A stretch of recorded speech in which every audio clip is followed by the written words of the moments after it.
So you remember the other day when I said that they are probably not going to let the average American citizen have any kind of fucking life in this country so long as these people hold the reins.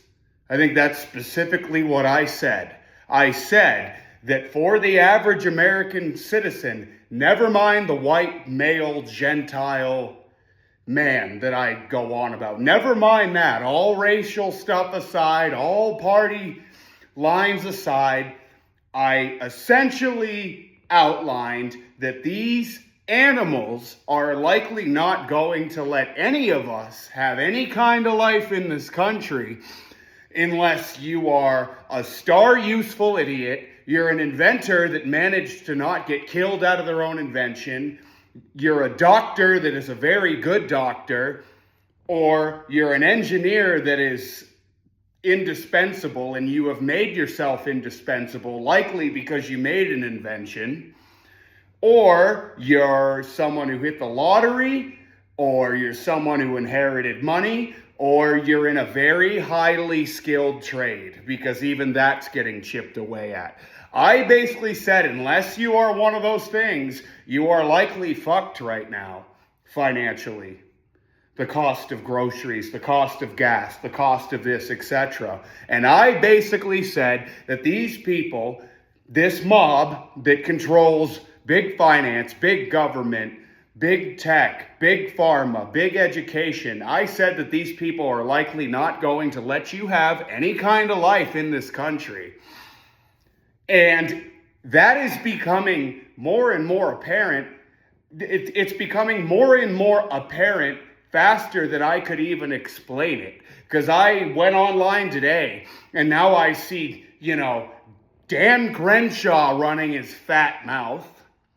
And he's running his fat mouth in the same way that I said that a lot of tone-deaf, neocon, right-wing boomers do. I also want to make this very clear. When I was speaking about boomers the other day, critically, almost in this generalized sense, I think for the most of you who have been watching my stuff are smart enough to well know that I'm not really speaking about all boomers. I'm only speaking about the boomers who feel as though they need to engage in the status quo because they're on like their 7th retirement, right? And as a result, I talked about a group of boomers that are sort of tone deaf to what is taking place for the average 20-something, 30-something, 40-something-year-old male. And what I said is that they're tone deaf in all of these ways towards people my age and younger, as to what they should be doing, as to what how they should be responding to this economic turmoil. And I spoke about a specific group of boomers that are usually identified as members of the money voting bloc. And I said that they're often the boomers that watch Fox News, but they can also watch CNN. It's any of them that are plugged into the hive mind, a simulacrum, geopolitically, socially, economically. And I also outlined it's likely because they have all of their private equity tied up with firms and other financial giants that have inexorable ties to the Epstein network. With all that being said, I discussed in a very long monologue about a good majority of boomers that act in this obnoxious way. For the record, I have friends that are boomers, but they're based boomers. How you doing, Randy? But I have friends that are boomers that know exactly what I'm talking about. So before I go forward in this monologue, I want to make it very clear that whenever I'm getting after a certain group of people, it's usually a group of people within that. It's not all of them, of course it's not, but I feel like I have to break that down and I have to discern between what I'm talking about in 2026, just for clarity purposes. But Dan Crenshaw basically told the average American citizen to fuck off and eat ramen and get a second job in response to the very class that he's a member of, selling this country downriver and appropriating your taxpayer-funded dollars to go to everything else besides the greater good for the average American citizen, right? So yeah, naturally I was not coming online at all today until I saw, this dude running his mouth, in which, I train this dude, I challenge this dude to a full-blown mixed martial arts fight if he's up for it. All these tough guys, the Bro Vet podcast community. I've touched on them too, that whole tough guy community, and I've made some pretty eerie connections to that too. Jocko and the Ryan podcast. And I've pretty much outlined that they're all part of the same network, just from the other side of all this. And what better example of what I'm talking about than Dan Crenshaw? Because, he was in the Navy SEALs and he went to Harvard and he's got this resume, right? But we're reaching a point in time where that no longer really matters. And now you have a lot of these corrupt people that were, I guess, high up in the service or special echelon in the service, but they go into politics and they're like the worst of the worst. War hawks, pedophile protectors, taxpayer dollar wasters, foreign war starters. The list continues. So you would think that a lot of these veterans that go into politics, you would think that they're for the average American person, but there's a weird skull and bones style society within the former special forces community. It's a very weird, they have their own weird secret society going on there. It's like there's a cult in everything. And I think the average American citizen is starting to awaken to that too, that there's a cult in everything. And speaking about cults and speaking about geopolitics, I was also pitching a fit about Byron Donalds, and his whole, how they prop him up as the exception to the otherwise grim set of black statistics. And I, mentioned how, a lot of that is fake and there's lots of holes in that. Well, the brand new development with Byron Donalds is this. He's now apparently under investigation for sex trafficking claims. So I saw that right after I saw Dan Crenshaw run his mouth like a typical tone-deaf boomer does to young people. So now Byron Donalds, and this was per Fox Tampa Bay or the Tampa Bay News or whatever, because of the whole, but this is all breaking, that he's apparently under allegations for sex trafficking. And I, the other day was breaking down how his campaign trail is very flawed. But just the icing on the cake, Byron Donalds could very well just be not only someone who sold you out to the AI data surveillance centers, but apparently there's a good possibility that he's a part of the same network that we've been talking about. And how many times is it going to take for a consistent pattern to no longer be a coincidence? How long is it going to take for the average American citizen to figure that out? Because that's getting pretty exhausting. So they were never going to, this was never going to get better. This was only going to get worse. And now I'm getting real-time confirmation of that. So, these actors that we're seeing come out on the stage, they can't even last a year without some kind of allegation coming out against them. So never mind Byron Donalds selling you the fake black man, the fake embattled black man story. Never mind that. Now we got sex trafficking allegations to go over with Byron Donalds. And I don't know why I'm even really all that surprised. I mean, Florida it's corrupt as hell, in terms of politics. Yeah, it's the whole banana republic vibe down there. But this was just really an update, a brief rundown. People always tell me, oh, it's going to get worse before it gets better.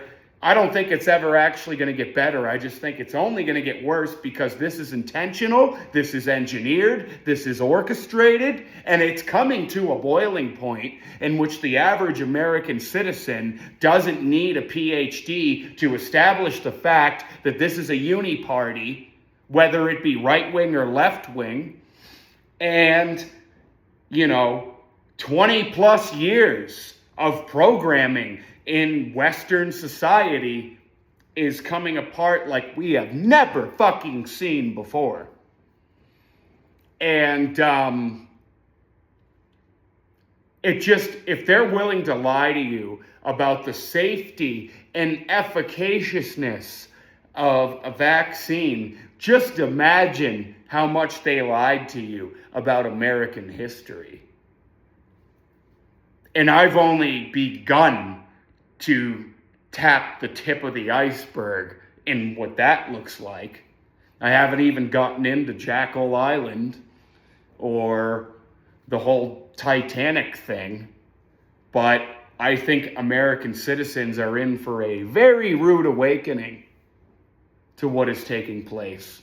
Because between the whole Kirk saga, which I had to put to bed because I got so tired and bored of that, between that, then Pam Bondi stonewalling questionings about the Epstein files, and now you got Byron Donalds supposedly under investigation for sex trafficking.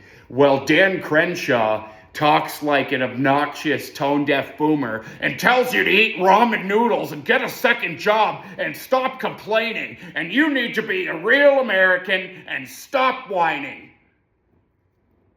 I wonder how much AIPAC paid him to say that.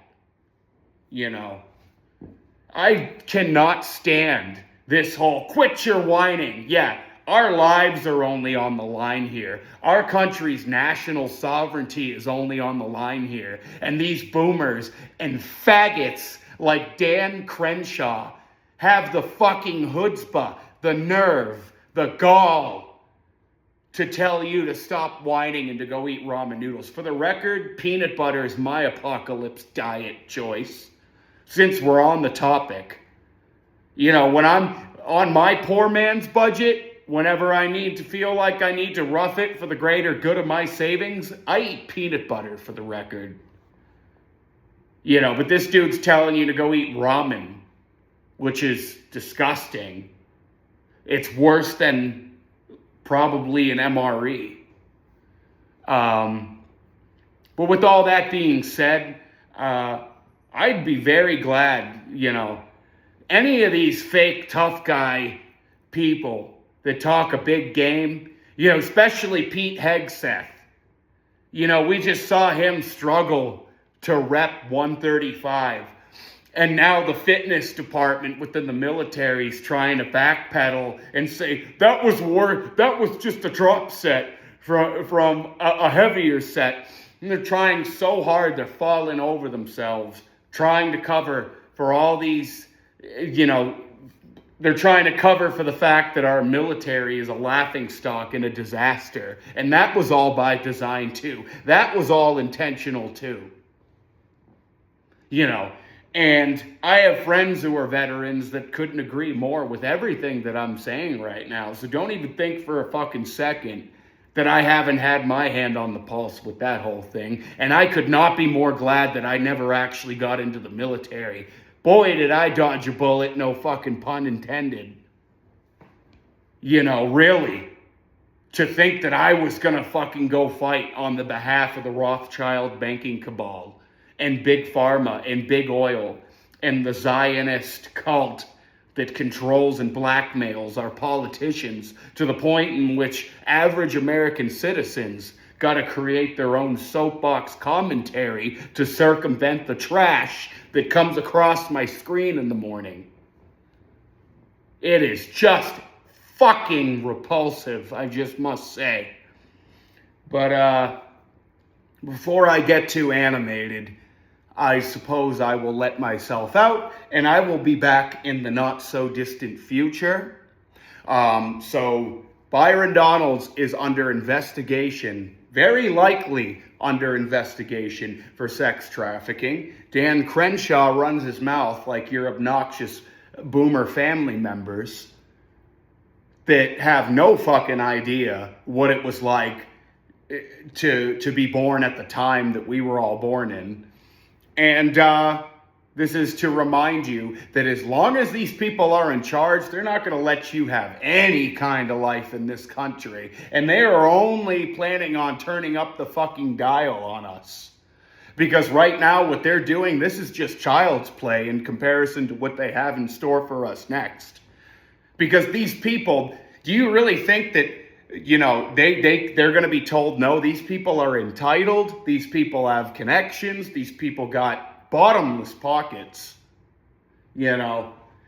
And Charlie Kirk was truly the first casualty of this war. Because that's all been, the lid on that's all been blown off. It's pretty well established who took his ass out. And it wasn't who you think it was. And that Robinson narrative couldn't be more disastrous. And if they choose to prosecute him, that is going to set a very dangerous legal precedent in this country, I might add, as I'm letting myself out. So if that kid gets convicted of this, you can well know that this country is also controlled by a kangaroo court in which not only gross miscarriages of justice take place, but lying under oath takes place. And if that takes place, that means that this government is technically null and void and has been for some time. And now all they're trying to do is prevent you from knowing that in prolonging the inevitable. So tomorrow's not guaranteed with everything that's going on. The atomic clock is at like 1 second to midnight. And very soon, I guess we will have our answer on this whole Byron Donalds issue. Because you either got heat or you don't. So anyways, I will be back likely within the next 48 to 72 hours. But you all enjoy that Friday evening, and I'll talk to you soon.